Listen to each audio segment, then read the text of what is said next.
The King of 2 Miles is being brought to you by Lapua Bullets, passion for precision.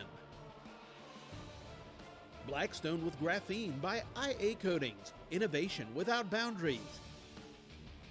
And by MCMILLAN fiberglass stocks, molding the way America shoes.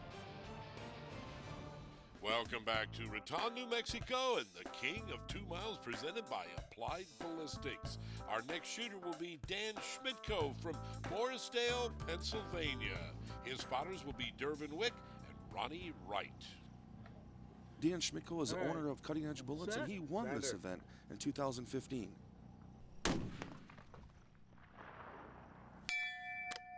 Ooh, first one is a hit. Boy, he's starting things off right. Yeah, he had his elevation and the ballistics perfect. That first shot was only about 6 inches low. Shot number 2 is a hit, and you'll notice how long it takes the bullet to travel that far, too. Yeah, there's a little bit of time of flight there. These guys are rolling. They've done this before, and they understand how important it is to keep their tempo up. 3 out of 3. He's on a roll. Shot number 4 coming up.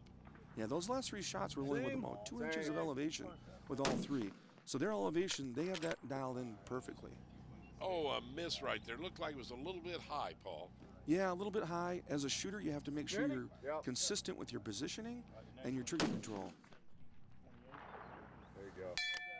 On number 5 is a hit. That's 4 out of 5. Let's take a look at that shot placement. 5 barely made it on. 4 went over the top. But guess what? 4 out of 5 isn't bad. Breathing is very important, as he explained. With most shooting disciplines, it's important to control your breathing. You know, don't hold your breath and don't tense your muscles. Try to be as relaxed as possible when you're on the line and behind the gun. Okay, Dan, buddy, now it gets tough because there's a lot of guys that strike out right here on target number 2. Sending. Yeah, these guys have done it before last year. They have a good handle on teamwork and what they need to have for their ballistics. Okay. Looks like he just hit this low.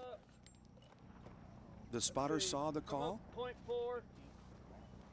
You can see Dan listening to him. Yep. Point 4. Yeah, both spotters saw the impact, and they adjusted .4 up. That should be a hit.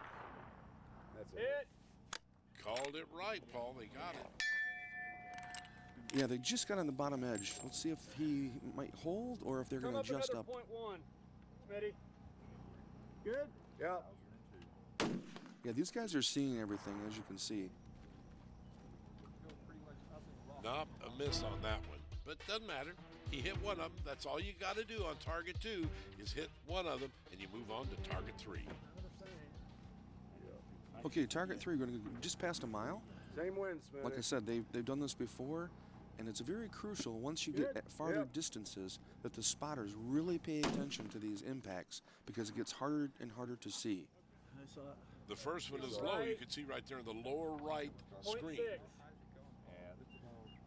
As you can see, it hit about 5 feet low on the rock. Yep.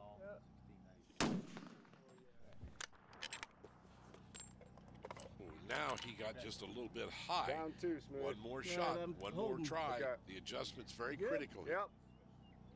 Everything gets critical at these farther distances. You have to have everything perfect. That's it. That's it. And he missed the final third one, so he will be out of competition, missing target 3. We talked to him about what do you think was the major problem, Dan? It's tough moving. You have to acquire the target, and then things end up changing, and we made some bad wind calls. But all in all, it is what it is. It's a competition. We'll take a break. Our next shooter will be this man, David Tubb, as we continue coverage of King of 2 Miles presented by Applied Ballistics.